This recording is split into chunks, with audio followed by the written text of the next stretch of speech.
we have to talk about two other liberal hacks. You might know them from this podcast. It's called I've Had It. Now me, I've officially had it with these two women because they're absolutely ridiculous and out of touch with reality. And now they've decided to denigrate 77 million Americans who voted for President Trump. This clip has gone totally viral on TikTok, on X, on Instagram. So good for them that they're getting those viewers, but they're not viewers tuning in because they like you. They're tuning in because they're horrified. They're horrified about how partisan you are, how disgusting you are, looking down on people from your liberal high horse and your ivory tower. I want to look at what these women said from the I've Had It podcast. I've had it with white people that triple trumped. Yeah. That have the nerve and the audacity to walk into a Mexican restaurant, a Chinese restaurant, an Indian restaurant, go to perhaps their gay hairdresser. I don't think you should be able to enjoy anything but Cracker Barrel. These women are absolutely disgusting. And let me tell you first and foremost, because I know a thing or two about psychology, these women, they're not fulfilled at home. I'm here to tell you, happy women whose homes are taken care of and who are fulfilled, they don't act like this. They don't lash out and look down on 77 million Americans who voted for President Trump. You know what I'm saying? What about the left? The left, they preach diversity and acceptance and love is love, unless you go against the grain. If you disagree with a liberal, a real establishment liberal on one little thing, you're going to be ostracized. You're disgusting. You go eat at Cracker Barrel. You can't eat at a Mexican restaurant because you voted for President Trump. What? What the hell is that? That is racism. That seems like racism in and of itself. But these women, apparently they're Bravo stars. They're named Jennifer Welch and Angie Pumps Sullivan, and they're obviously the host of the I've Had It podcast. Now, I think they should stick to doing Bravo reality shows because they seem a little bit out of their depth. This is also very akin to the Hillary Clinton basket of deplorables comment. Remember Hillary Clinton said, we can put half the country in a basket of deplorables. Or remember Joe Biden before this last election, he called half the country garbage, okay? Because this is what these liberal elites who sit around in their mansions watching MSNBC think of you. That's what they think of you, okay? If you go against the grain, if you even question the liberal doctrine and talking points, these women are gonna tell you you're disgusting, you can't even go to a Mexican restaurant, you're nothing but Cracker Barrel. Also, this narrative, this antiquated, tired narrative that Trump supporters are somehow hicks and hillbillies who just always go to Cracker Barrel. I love Cracker Barrel. I freaking love Cracker Barrel. So joke's on you for denigrating Cracker Barrel. But this narrative that Trump supporters are somehow backwoods or unevolved people, I'm here to tell you, Silicon Valley came out for President Trump. So many of my successful entrepreneurial friends came out and voted for President Trump. And what type of women are you, disgusting, feckless cowards sitting there behind your microphones looking down on people because they might go to Cracker Barrel? You're looking down on people because they might happen to eat at Cracker Barrel. They might live in a rural area. Oh, well, guess what? If you're not in Los Angeles, New York, Chicago, most of the country is red. Most of the country ain't blue, I can tell you that. And they live in rural areas. So you girls are disgusting and are out of touch, and it's this MSNBC limousine liberal BS, and it's why Kamala Harris lost the election. These women right here, okay? They want to buddy up to Obama. They're just like Howard Stern now. They want to buddy up to Obama and J.B. Pritzker and all of these liberals, and they have them on their shows and they kiss their asses. They don't have the balls, these women, okay? They don't have the balls to have a conservative come on the show and have a real conversation. So what do? They have a bunch of liberals come on all the time and they kiss their asses and they stick to their talking points because they want access. They kiss up to Gavin Newsom. This is what they do. Kamala Harris, Tim Walz, that is what they do because they want access, and that's how they feel empowered, right? For these women, their number one issue in this election was probably abortion. Okay, their number one issue in this election is probably the fact that the Dobbs decision happened, that Roe v. Wade was overturned. Even though they're probably past childbearing age, they're going to make abortion their number one issue. Here to tell you, a lot of the women who write to me, abortion isn't their number one issue. It's not their number one issue by far. They care about the economy, the border, having safe streets to walk down, having their kids grow up in an education system that works where they can do reading, writing, and arithmetic, and we're not 40-something in the world. That's what these women care about who write to me. These women on here, Jennifer and whatever Pumps, whatever the hell her name is, they're disgusting, and they look down on half the country. And I want to play the second half of this clip because it even gets worse. It gets worse. And if you want to triple Trump and you want to browbeat DEI and you want to browbeat gay people and you want to browbeat black people as you've been doing for 400 years. And you want to browbeat this generation of immigrants that come over here and open up businesses earnestly, pay their taxes. You want to demonize them and call them rapists and felons and all this shit when the felon is the teeny weeny mushroom cock piece of shit, Kankles McTaco tits at the top of the ticket. I have fucking had it from top to bottom. So first and foremost, I apologize for the language in that segment. Like I said, these women are pretty disgusting, okay? They're pretty disgusting women. It's good that they have each other, actually. My theory, this is just a theory in my opinion, these women hate each other. The two hosts of the show, they hate each other, but they probably, these women probably hate each other, but I also feel like they've hooked up once or twice. I feel like there's some weird sexual tension between the host of the show. I have no evidence to support this. This is just my opinion. I think they hate each other, but sometimes that hate sex is good. And I think these women are going at it like Donkey Kong. That's all I'm saying. I can feel the energy there. But these women, right? They put forth this narrative that President Trump is racist. Once again, old, tired narrative. Old, tired narrative. Why did we see young black men come out for President Trump over Kamala Harris? Why did we see his Hispanic support go up? Asian support go up? If he's so racist, why did we see that? Why do we see the highest ranking gay cabinet member and Treasury Secretary Scott Bessent? What about that? He just had Tim Cook at the White House in the Oval Office. What about me? I'm gay, very gay. I just flew on Air Force One. So I don't think President Trump is homophobic. I'm here to tell you, okay, I am very visibly gay. President Trump lets me ask him questions often.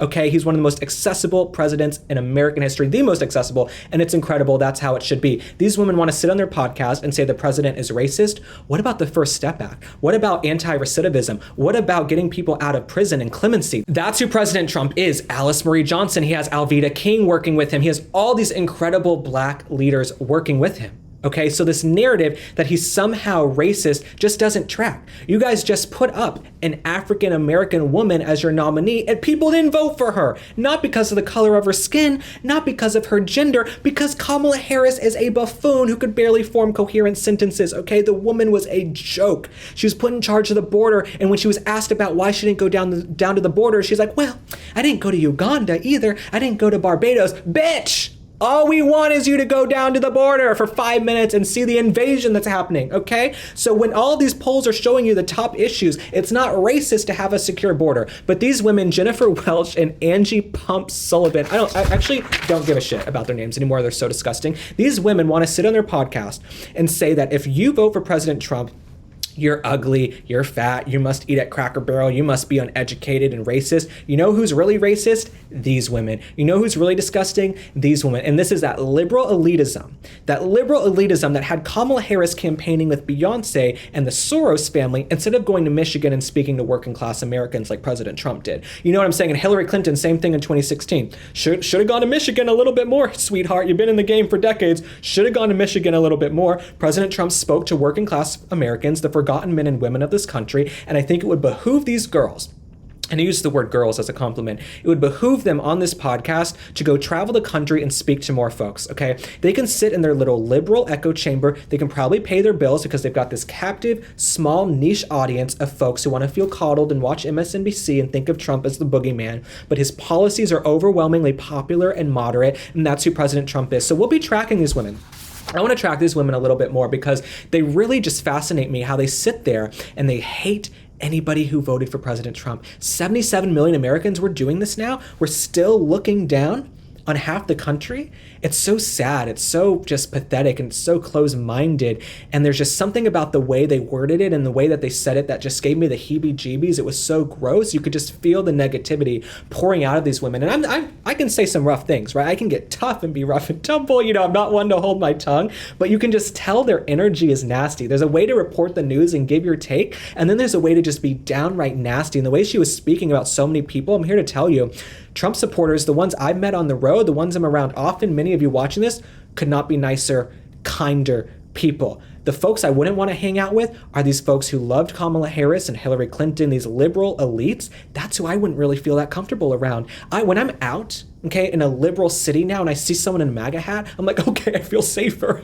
When I'm walking around New York City now where you have active shooters and crime all over the street, I see someone in a Make America Great Again hat or a dark Trump hat, I'm like, thank you, I feel safer now walking down the street. So these women, I do wish them well. I do hope that they can expand their worldview. I've seen this before with like Harry Sisson, that big DNC TikTok influencer. They just live in their liberal echo chambers and they look down on half the country, and it's why the Democrat Party isn't evolving. They should be having more conversations with conservatives and folks who voted for President Trump to try and understand them, but instead they're going to sit down and just say such disgusting things. And I think it goes back to the fact that there's something going on at home with these girls. There's something unfulfilled at home where they're just oozing vitriol and negativity. The energy is really dark and negative. But let's move on. Now, moving on from those ridiculous liberals to another, we have an edition of Crockett's Corner, because Jasmine Crockett is the gift that keeps on giving. And I don't mind talking about Jasmine Crockett because she's never going to be president. She's never going to have any real power or influence. I feel bad for my friends in Dallas who live in her district. I'm from Dallas, thankfully not her district, but she has pretty much let her district go into the doldrums. You go walk around, the businesses are shuttering. She's more interested in being on TikTok and Twitter at MSNBC than she is actually doing work. But that's who Jasmine Crockett is. That's actually how a lot of these liberals are. They don't want to work, they want to twerk, and they want to post TikTok videos dancing down the hall to Kendrick Lamar songs. So that's Jasmine Crockett. But Jasmine Crockett, this expose came out recently with interviews of her staff, okay? And they did not describe her very well, okay? They sort of describe her as like an Anna Wintour, Miranda Priestley, Devil Wears Prada kind of person, except the devil is wearing knockoff Gucci that she got on Canal Street. So let me read you a little bit about what they said. She is focused almost exclusively on being an influencer, not a member of Congress, one source said, describing Crockett as all diva, no wow. Multiple former staffers and congressional aides that have worked with Crockett described her as rude, rarely present in the office, and a terror to work with when she does show up. This is a direct quote. She's laying around her apartment, won't come into the office, and is really just indifferent to staff and will scream at them, a former aide said, claiming the foul-mouthed congresswoman freaks out over the most random things. Now this is where it gets dicey. Another source indicated that Crockett demands staffers rent high-end vehicles. It has to be an Escalade to chauffeur her to and from the Capitol every week. She expects her staff to drive her around while she's in the back seat, calling it a power play akin to treating the staffer like an Uber driver. Now, I believe this. I believe this wholeheartedly, okay, because I can spot it from 1,000 miles away. We've seen it with Meghan Markle. We've seen it with Kamala Harris. We've seen it with Jasmine Crockett. These women can't keep their staff. They are bullies. And we're all told if we discuss the bullying allegations, we're racist, right? Because these are women of color. If you say they bullied or treated their staff poorly, it's because she's a woman. She's being judged differently. It's because she's a black woman. You can't say that about her. You're saying she's angry because she's a black woman. No, I would be saying this if she were a white man, okay? If a white man, let's say a white congressman, has his team come out and say they're a diva who sits around their apartment all day and is focused more on social media, I'd be calling them out too. And I would also believe it because we see her on social media every single day. So when her staff is saying she's more interested in being on social media than doing the work, I've been saying that for months. I have 2 eyes and 2 ears, okay? I can put things together. I might not be in Mensa, but I can put some things together. Jasmine Crockett, I believe it. You guys know I am always on the go and in different time zones. Sometimes I need help getting to sleep fast and getting a good night's sleep. That's when I found Beam's Dream Powder. Beam is proudly founded in America and run by people who share our values: hard work, integrity, and delivering results. It's a healthy nighttime blend packed with science-backed ingredients shown to improve sleep so you can wake up refreshed and ready to take on the day. Dream is made with a powerful blend of all natural ingredients: reishi, magnesium, L-theanine, apigenin, and melatonin. If you can pronounce that stuff, good for you. Dream is made right here in America, supporting jobs, quality, and the principles we stand for. No shortcuts, no junk, just science-backed ingredients that help you fall asleep and stay asleep and wake up ready to produce results. Plus, it comes in some amazing flavors. Beam is giving us the ultimate Patriot discount of up to 40% off. Try their best-selling Dream Powder and get up to 40% off for a limited time. Go to shopbeam.com/link and use code LINK at checkout. That's shopbeam.com/link and use code LINK for up to 40% off. Sleep better, wake up stronger, and show up ready for your family, your work, and your country. Because when you're well rested, you're unstoppable, and this country needs more people like that.